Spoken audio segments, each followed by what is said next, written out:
López Obrador insistió en que su gobierno está trabajando para pacificar al país, que se siguen desplegando más elementos de la Guardia Nacional y del Ejército, por lo que fue cuestionado sobre la permanencia del Ejército en las calles, cuando en campaña prometió que los iba a regresar a los cuarteles.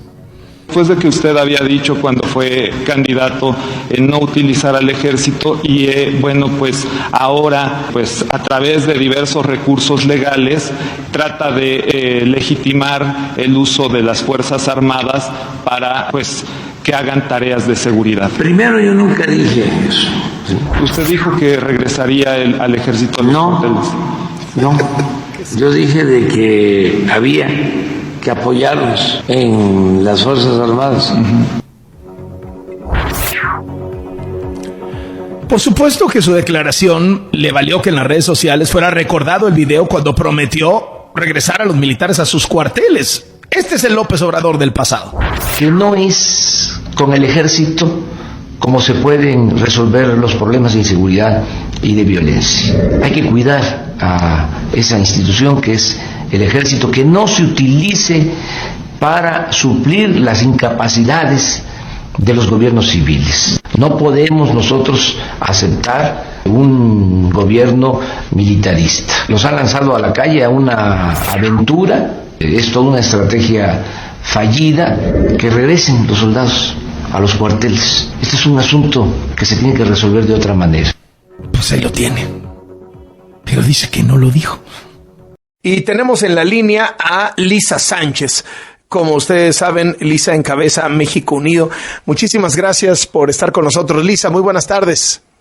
¿Cómo estás, Carlos? Muy buenas tardes. Bueno, como parte de este paquete, con esta metralla de reformas, el presidente ha presentado algunas que tienen que ver con seguridad.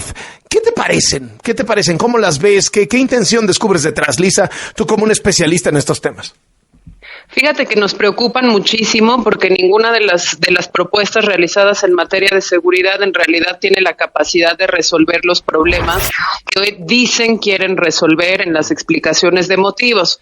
Si quieres empezamos por la de Guardia Nacional, que me parece que es la más grave de todas, y luego nos vamos con prisión preventiva y drogas.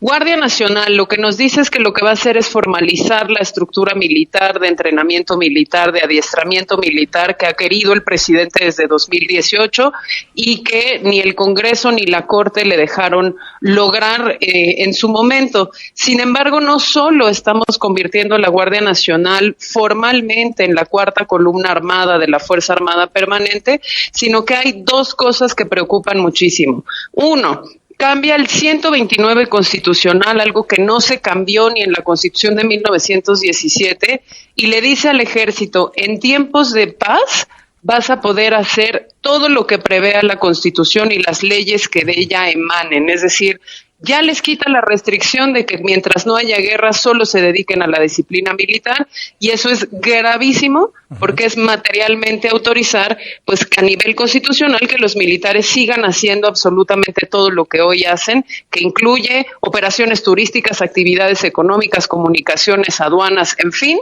de una manera permanente y ya sin tener que hacer la simulación del régimen transitorio de la reforma constitucional del 2019 que decía que se iban a quedar haciendo seguridad pública hasta el 2028. Eso es lo más importante. Ahora, y lo más grave. ¿Ha servido la Guardia Nacional? Más allá de que si estás de acuerdo o no en militarizar, ¿es una buena idea, es una buena política, es algo que ha funcionado?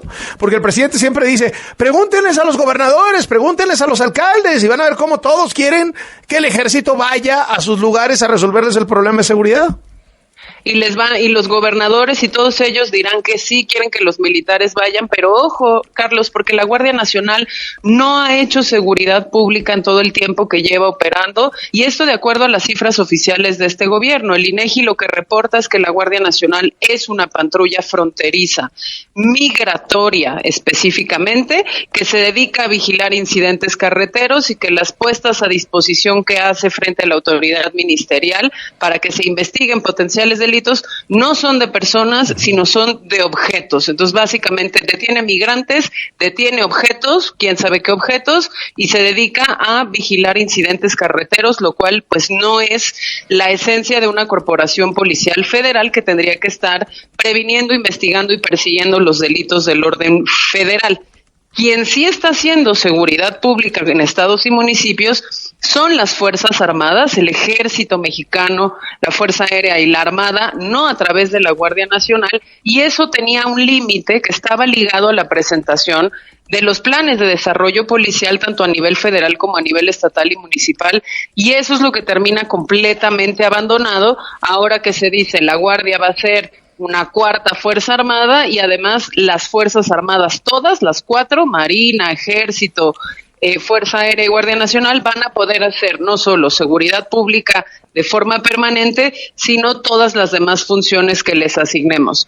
Ojo, el segundo elemento de esta reforma que es particularmente importante y que es un proyecto político de centralización y mayores capacidades del presidente es que modifica el 89 constitucional, que son las funciones del presidente, digamos las atribuciones del presidente, y le dice al presidente que ahora podrá utilizar a la Fuerza Armada Permanente para tareas de seguridad pública cuando él quiera, es decir, 400,000 efectivos militares a la disposición del presidente, sin que haya controles desde la Constitución que digan qué, cómo y cuándo, sino que dice, el legislativo quedará facultado para legislar sin que haya ningún tipo, pues, de candado ni de obligación para que esa legislación exista y se observen al menos los criterios interamericanos de uso de Fuerzas Armadas en tareas que no son militares o, por ejemplo, pues los criterios establecidos en la Ley de Uso de la Fuerza y otros instrumentos legislativos que sí se hicieron para la Guardia Nacional y no le aplicarían igual a las Fuerzas Armadas. Lisa Sánchez, directora general de México Unido contra la Delincuencia, gracias por estos minutos para W Radio. Qué gusto saludarte. Igualmente, Carlos, un saludo a tu audiencia. Oye, hermano, a todas estas, ¿te das cuenta cómo ya finalmente el presidente aceptó que lo suyo es militarizar? Sí. Cambié de opinión. Y es de sabios cambiar de opinión. Pues sí, o sea, arrasaste la selva, dijiste que no ibas a tirar un árbol. Cambio de opinión. Oye, dijiste que ibas a apoyar a los más pobres y hay 4 millones más de pobres. Cambio de opinión. Dijiste que ibas a acabar con la violencia y hay más muertos que nunca. Pues cambio de opinión. Mira, lo platicamos, acuérdate. Lo platicamos, dijimos, mira, él traía un discurso, una narrativa acerca de lo militar, hasta que habló con el general Cienfuegos, ¿te acuerdas? Sí, lo dijimos. Todavía en la transición. Y ahí es donde empezaron a cambiar las cosas que hoy reconoce. A ver, hermano, ¿te acuerdas cuando sacamos los correos de Guacamaya? Claro. Sí.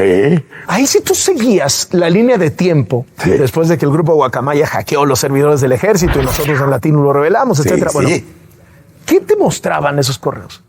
Que en esas reuniones de las 6 de la mañana, justo antes de la mañanera, el ejército adoctrina al presidente. Claro. La versión de la realidad que el presidente sale a contar en la mañanera es la que le nutre el ejército una hora antes. Y entonces si el ejército le dice que las feministas son golpistas, sale el presidente y lo dice. Claro. Si el ejército le dice que tal o cual, sale y lo dice. Si los niños con cáncer. Si el ejército le dice, oiga, presidente, no sería mala idea que hiciéramos una aerolínea con lo que queda de Mexicana. El presidente sale y a los 4 días lo propone, pero en la agenda de la reunión de unos días antes es el ejército el que le lleva los temas. Es el ejército el que tiene control del presidente. El que manda en ese templete es el ejército. Pero ve nada más que escena de película, ¿no? O sea, al presidente de la República lo adoctrina el ejército a las 6 de la mañana y a las 7 sale el presidente a querer adoctrinar a su secta, desde luego, a sus seguidores, desde luego, para regalarnos una suerte de realidad que le están ordenando desde las 6 de la mañana. Como muñeco de ventríloco, hermano. Muñeco. Él es el que entretiene y hace los chistes, pero otro es el que maneja. Es como si me dijeras que el presidente es la corcholata de los militares. Exacto, la favorita. La favorita. La corcholata favorita. Bueno. Y Claudia, la corcholata de los militares.